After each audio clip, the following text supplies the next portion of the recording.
जुहार जय माँ समले आशा कर सब भाई बहन मैंने भल थी तो समस्ते देखिपे कि आमर क्वेश्चन आसी ओडिया ऑनर्स पिला माने आउ टिके सॉरी कहीं आमर पाखे क्वेश्चन अवेलेबल नहीं था तो खोजुन खोजुन टिके लेट होगा बट ठीक अच्छे टाइम एबी भी अच्छे काली तुम एग्जाम अच्छे बोधे आज तुम एथिक्स एंड वैल्यू सरी जाइए दुईटा साइंस और कॉमर्स वाले कर आर्ट्स वाले कर तो चलो देखमा क्वेश्चन के डिस्कस करमा फटाफट जेनटा कि 2024 क्वेश्चन है ओके आत्मजीवनी संज्ञा और स्वरूप निरूपण कर तापर देखिए तुम समालोचना साहित्यर संज्ञा और स्वरूप निर्धारण कर कही ये जेना तुम 15 मार्क वाला क्वेश्चन सब आसी ओडिया ऑनर्स वाले कले तो जिते बेले 15 मार्क्स लिखुच पे लंग क्वेश्चन लिखला बेले ना पैराग्राफ मेंटेन कर प्रॉपर्ली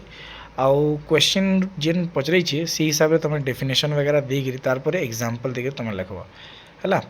ताले फतुरानंद निज साहित्यिक जीवन उपर कौन कहते एक बरणी प्रस्तुत कर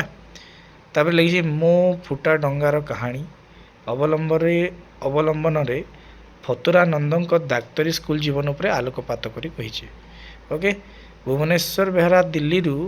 मनोरोभिया यात्रार बरणी पश्चिम आफ्रिकार ढेंकी अवलंबन प्रस्तुत कर कही ओके तापर आम जीमा पश्चिम आफ्रिकार ओडिया ढेंकी है अवलंबन लेखक लाइबेरिया अनुभूति वर्णना कर देख से सेम क्वेश्चन पिला माने पश्चिम आफ्रिकार ओडिया ढेंकी पश्चिम आफ्रिकार ओडिया ढेंकी चैप्टर सब सब यूनिट रो क्वेश्चन अच्छे है आउ से हिसाब रे तुमको पढ़वार अच्छे पठित प्रबंध अवलंबन सक्रेटिस को जीवन दर्शन उपर आलोकपात कर कही पिलाने तापर भाषा सहित जातीयतार किभली संपर्क रही पठित प्रबंध अवलंबन रे आलोचना कर कही ओके सो यहाँ देखिपे क्वेश्चन माने सर्ट क्वेश्चन माने भी है आत्मजीवनी और जीवनी साहित्य मध्य कौन अच्छी से तुम के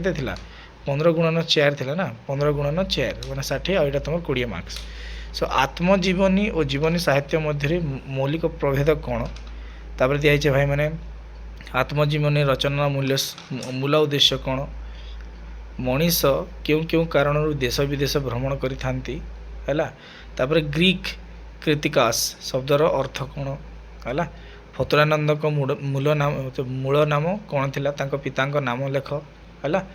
फतुरानंद रचित प्रथम उपन्यासर नाम लेख कही पे ताहा प्रथमे किए प्रकाश करते यहाँ तुम मैंने ऑनर्स वाले आराम से बहुत बढ़िया भाव में कर किसी डाउट नहीं